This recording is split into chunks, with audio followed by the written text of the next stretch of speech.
চট্টগ্রামে বেড়েই চলছে ডেঙ্গু ও হামের প্রাদুর্ভাব। প্রতিদিনই হাসপাতালে ভর্তি হচ্ছে নতুন নতুন রোগী। এ বিষয়ে বিস্তারিত জানাতে আমাদের সঙ্গে যুক্ত হচ্ছেন সহকর্মী নয়ন বড়ুয়া জয়। জয়, ডেঙ্গুর প্রকোপ বৃদ্ধির কারণ হিসেবে কি বলছেন চিকিৎসকরা, সে বিষয়ে আমাদেরকে বিস্তারিত জানাবেন।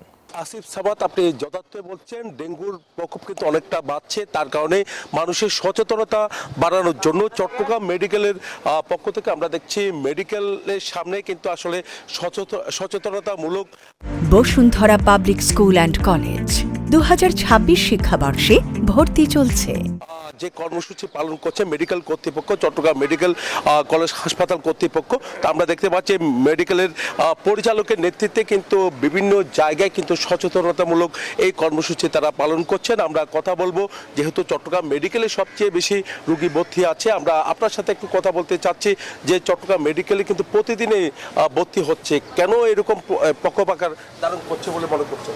হ্যাঁ, ধন্যবাদ আপনাকে। আমরা সবাই যেখানে আমাদের বাংলাদেশে বর্ষা মৌসুম চলতেছে, এই সময় আমাদের ডেঙ্গু রোগীর সংখ্যা বৃদ্ধি পায়।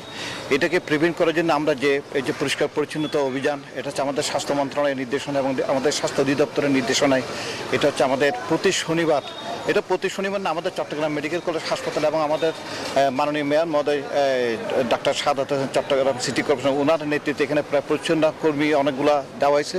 আমাদের হাসপাতালে পরিষ্কার পরিচ্ছন্নতা অভিযান সবসময় এটা চলমান আছে। এখন আমরা যদি ডেঙ্গু প্রতিরোধ করতে চাই, তাহলে আমাদেরকে দুই ধরনের প্রিভেনশন করতে হবে। একটা হচ্ছে পার্সোনাল প্রোটেক্টিভ মেজার, আর একটা হচ্ছে environmental measure. Personal protective measure যেটা আমরা বলি, একটা হচ্ছে ফুল স্লিভ শার্ট পরতে হবে আমাদেরকে। যখনই আমরা ঘুমাবো রাত্রে অথবা দিনে আমাকে মশারির ভিতর থাকতে হবে। আর যে সমস্ত আমাদের শরীরে এক্সপোজারি, ওখানে আমাদেরকে রিপেলেন্ট ইউজ করতে হবে। আর এনভায়রনমেন্টাল মেজার যেটা আমাদের সবার যাদের এলাকা পরিষ্কার পরিচ্ছন্ন রাখতে হবে, এবং হচ্ছে কি যেখানে পানি জমে থাকবে সেখানে পানিগুলো ফুলের টবের মধ্যে অথবা যে সমস্ত জায়গায় পানি জমে থাকবে ওই পানি জমাগুলো আমাদেরকে ফেলে দিতে হবে এবং রেগুলার নিয়মিত স্প্রে করতে হবে চট্টগ্রাম সিটি কর্পোরেশন তত্ত্বাবধানে।